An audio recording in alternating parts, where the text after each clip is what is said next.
Welcome to a deep dive into China's financial system. I know you're particularly interested in how China managed to achieve those insane growth numbers while also dealing with inflation and this massive banking sector reform. We're going to be using Victor Shih's book, Factions and Finance in China, Elite Conflict and Inflation. It's a really interesting one. It is. She really connects China's economic performance with its political landscape, specifically the factions within the Chinese Communist Party. Okay, so let's start with the basics. We know about China's huge economic growth, but Xi doesn't just focus on the successes. He points to some vulnerabilities too, especially in the banking system. Yeah, one of the most striking things was the amount of non-performing loans, the NPLs, within the Chinese banking system. Back in 2001, they were estimated to be 50% of China's GDP. 50%. That's a crazy number. Sure. Were economists sounding the alarm bells about this? There were concerns, but the political dynamics often overshadowed them. These NPLs were largely a result of state intervention. The government directed banks to lend to certain enterprises, often for political reasons, not always for sound financial judgment. So it's not just economics. There's a political layer to this as well. Absolutely. And the book really brings this to life with some stories. There's one about an asset management company manager, and his job was to just get rid of these NPLs as quickly as possible, to meet quotas. His incentive was short-term gain, and really just leaving a bunch of problems for whoever came after him. Was that focus on short-term gains? Was that a common theme in China's approach to these NPLs? It was a recurring pattern, Yeah. which brings us to factions in Chinese politics. Okay, so let's talk about factions. What are they, and how do they influence China's financial system? So think of factions as like these networks of officials Mm. who are bound by personal loyalty and a shared interest in just expanding their power. Often these factions revolve around a high-ranking party leader. She argues that the competition between these factions for resources and influence has a direct impact on economic policy decisions. This power struggle, was it out in the open, or were there more subtle ways they tried to influence policy? It was a mix of both. The book identifies two main types of factions that really influence finance in China: generalist factions and technocratic factions. So generalist factions are often led by senior party leaders. They're more focused on distributing resources to provinces to get political support. They're the ones who often pushed for those politically motivated loans we talked about earlier. And the technocrats, are they more cautious? The numbers-driven people? Exactly. The technocratic factions are made up of economists and financial experts within the government. Their priority is maintaining central control over the financial system, especially to manage inflation. You can think of them as like the ones trying to keep the economy stable in the middle of all the political maneuvering. So it's like a constant tug of war between these two factions, with the fate of China's economy hanging in the balance. Yeah, that's a great way to put it. And this tension is really clear when you look at China's history with inflation. China has gone through quite a few periods of rapid price increases. Yes, but none of them have turned into hyperinflation, which have happened in other countries who have faced similar challenges. That's pretty remarkable, considering all the potential for instability. It is, and the book suggests that this stability is directly tied to the power dynamics between the generalist and technocratic factions.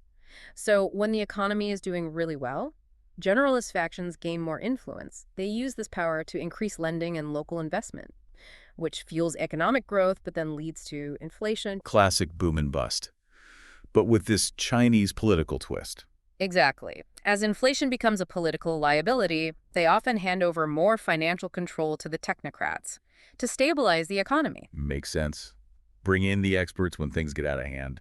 So what do the technocrats do to try to get things back on track? They typically implement austerity measures, which helps to re-centralize financial power and curb inflation. But here's where the cycle comes in. As the economy recovers, the pressure builds to decentralize again, which empowers the generalist factions again. And then it all starts over. It's like a never-ending dance between growth, inflation, and the struggle for control. Precisely. To really understand how this plays out, we need to look at some specific historical examples. Let's do that. Let's dive into those historical examples in part 2 of this deep dive. Okay, so we're back, ready to dig into some specific historical examples of this power struggle between factions. Now, the book really goes into the dynamics during Deng Xiaoping's era, especially in the early 1980s. Yeah, that period was a real clash between Deng's desire for rapid growth through decentralization and Chen Yin's focus on price stability and central control. The chapter is actually called The Collapse of Discipline, which definitely grabs your attention. Can you give us a sense of what was happening back then? So Deng believed that giving more power to local governments was the key to unlocking China's economic potential. But in 1980, the economy grew something like 8%, which was double the planned target. Wow, that is impressive growth. I'm guessing there was a downside, though. Yeah, there was. This rapid growth came with a surge in inflation, which really worried Chen Yun. He saw it as reckless and unsustainable. So like a classic clash of ideologies with these really high stakes. What did Chen do to try to regain control? Chen was a smart guy. He knew that going head-to-head with Deng was too risky, so he targeted Hu Yaobang, the party secretary general, and a close ally of Deng. Some political maneuvering. Exactly. Chen criticized Hu for overstepping his authority on economic policy, and he proposed shifting decision-making power to the Central Finance and Economic Leading Group, where Chen had more influence. Clever. Did Deng just let this happen? Deng was at a tough spot. He knew they needed stability, and he didn't want to mess up his succession plan, which involved Hu. So he kind of backed down, at least for a while. Sounds like Chen really outmaneuvered him there. But Deng was known for not giving up easily.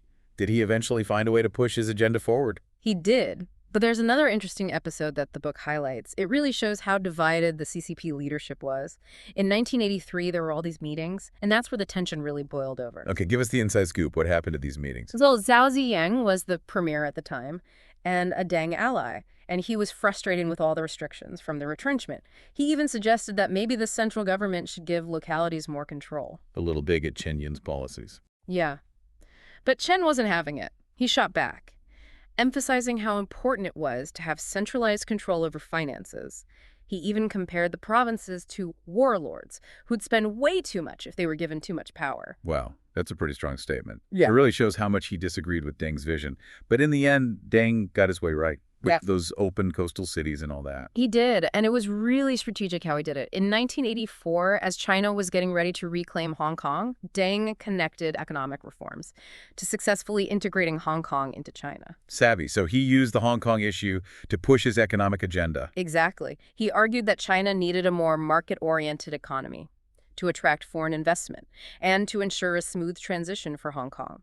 This is what led to setting up those 14 open coastal cities, which had special privileges to attract foreign investment and could experiment with market-oriented policies. And those cities were kind of like testing grounds for all the economic reforms that would change China. Exactly.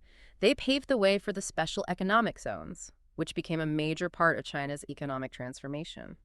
But even with those wins, the tension between Deng's vision and those who wanted a more centralized approach didn't go away. Which brings us to one of the biggest moments in China's recent history, Deng Xiaoping's Southern Tour in 1992. Right. This was just a few years after Tiananmen Square, and there was so much uncertainty about the future of China's economic reforms. Deng was getting pretty old then, too, wasn't he? Yeah, he was 88 years old. And the hardliners within the CCP, the ones who wanted to go back to more centralized control, were gaining influence. So what did Deng do? He wasn't really known for backing down? No, he wasn't. He decided to take charge. He went on this very public tour of southern China, visiting cities like Shenzhen and Zhuhai, which were leading the way with economic liberalization. And his message was pretty clear. It was a bold statement that he wanted to speed up economic reforms, not get rid of them. He even said, to get rich is glorious, which really sums up what he was trying to say. So he basically bypassed the hardliners and went straight to the people. Exactly. And it worked. The Southern Tour brought back public support for reforms, and it gave local officials the confidence to push for more autonomy. It basically shut down the hardliners and set the stage for another wave of decentralization and fast economic growth. It's crazy how one person, even at 88 years old, could have that much power in China. Deng was something else. Now let's jump ahead to the 1990s, when Jiang Zemin came to power. Remember Zhu Rongji, the technocrat we talked about before? Yeah. The one who dealt with the triangular debt crisis, where all those state-owned enterprises owed each other money. That's him. In 1991, he became vice premier and was put in charge of economic policy. So the technocrat turned economic czar. You could say that. And this had some interesting effects on China's financial system. Okay, I'm listening. Well, Zhu really believed in strong central control over the economy. Which is kind of ironic, Yeah. because Jiang Zemin was also a technocrat. Yeah. But he actually embraced decentralization in the end. It's true. There was definitely some tension there. But Zhu was a really skilled politician. He knew how to balance economic growth and stability. He was also known for being tough. and not afraid to make tough decisions. What were some of the big challenges he faced as vice premier? One of the biggest ones was those non-performing loans, the NPLs we discussed earlier. They were really dragging down the economy. Zhu knew that fixing them was crucial for China's long-term economic health. It's amazing how those MPLs, which came from those politically motivated loans, Yeah. just kept coming back to haunt China's financial system. So what did Zhu do about them? He started a bunch of reforms to clean up the banking sector. One of the big things he did was push for these asset management companies, or AMCs. What were those supposed to do? Their job was to take on the bad loans from the state-owned banks. The idea was that this would free up the banks so they could lend to more productive businesses. It was a bold move, but the results were kind of mixed. Mixed results. That's interesting. Let's break that down more in part 3 of our deep dive. All right, so we left off talking about Zhu Rongji's plan to deal with those non-performing loans using these new asset management companies, the AMCs. It seemed like a good idea, but you said the results were mixed. What happened? Well, the AMCs did take some of the bad loans off the state-owned banks, but they also caused some new problems. The AMCs themselves weren't always that efficient. And there were even some worries about corruption within those companies. So were they basically just moving the problem around Right. instead of actually fixing it? You could see it that way. Plus, there was the issue of what to do with all the assets the AMCs now had. It's one thing to take those bad loans off the bank's records, but it's a whole other thing to actually get any value out of them. It's not like selling a used car or something. These are probably complicated assets, Yeah. tied up in all sorts of political and economic stuff. Exactly. And this problem of what to do with these bad assets, it would keep coming back to bite China's financial system for years to come. It's interesting how those decisions from the past, like those politically motivated loans, just kept having an impact. It really shows how important those choices were. And as we've seen, those choices are often influenced by those power struggles between those different factions within the CCP. Okay, so we've mostly been talking about things up to 2006. What's happened since then? Has China made any progress in fixing its financial system Right. and breaking free from this cycle of bad loans and political influence? There have been some changes. One big thing is that the CCP leadership is starting to realize that financial risks are a real danger to China's long-term economic stability. So they're finally admitting there's a problem. Yeah, pretty much. And that's led to some attempts to improve financial regulation and to really tackle those non-performing loans. They've made stricter rules for banks, tried to make things more transparent, and even experimented with new ways to handle those bad assets. But has it been enough? Have they actually fixed things? That's a tough question. Economists are still debating that. Some say China has made big steps in cleaning up its banking sector. They point to the fact that NPLs have gone down and that capital reserves are stronger. But others aren't so sure. They think the root problems haven't been dealt with and that the risks are still there. So it's still a work in progress. Definitely. And there are new challenges popping up too, like this thing called shadow banking in China. Shadow banking? That sounds kind of shady. What is that?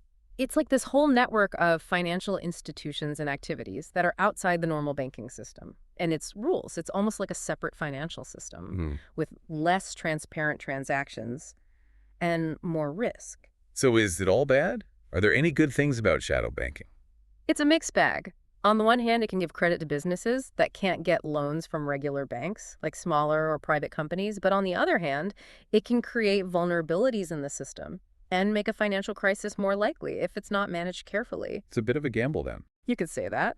And it just makes China's financial system even more complicated. So after all this deep dive into China's financial system, what's the main takeaway for our listener? I'd say the biggest thing to remember is that understanding China's economy means looking past those big growth numbers and really getting into the political stuff that shapes its financial system. It's not just the economics. It's about power and influence and all those factions fighting for what they want. Exactly. What China's leaders do in the next few years will be really important, not just for China, but for the whole world. And we've seen that those decisions are affected by all sorts of things. Economics, politics, history. It's a really interesting story, and it's always changing. Hopefully this deep dive has helped you understand all the things that are going on. If you want to learn more, I definitely recommend Victor Shih's book, Factions in Finance in China. It gives you a really good look at this complex topic. I agree. It makes you think. Yeah. And it really helps you understand one of the most important economies in the world. And that's a wrap on our deep dive. Thanks for joining us, Dov.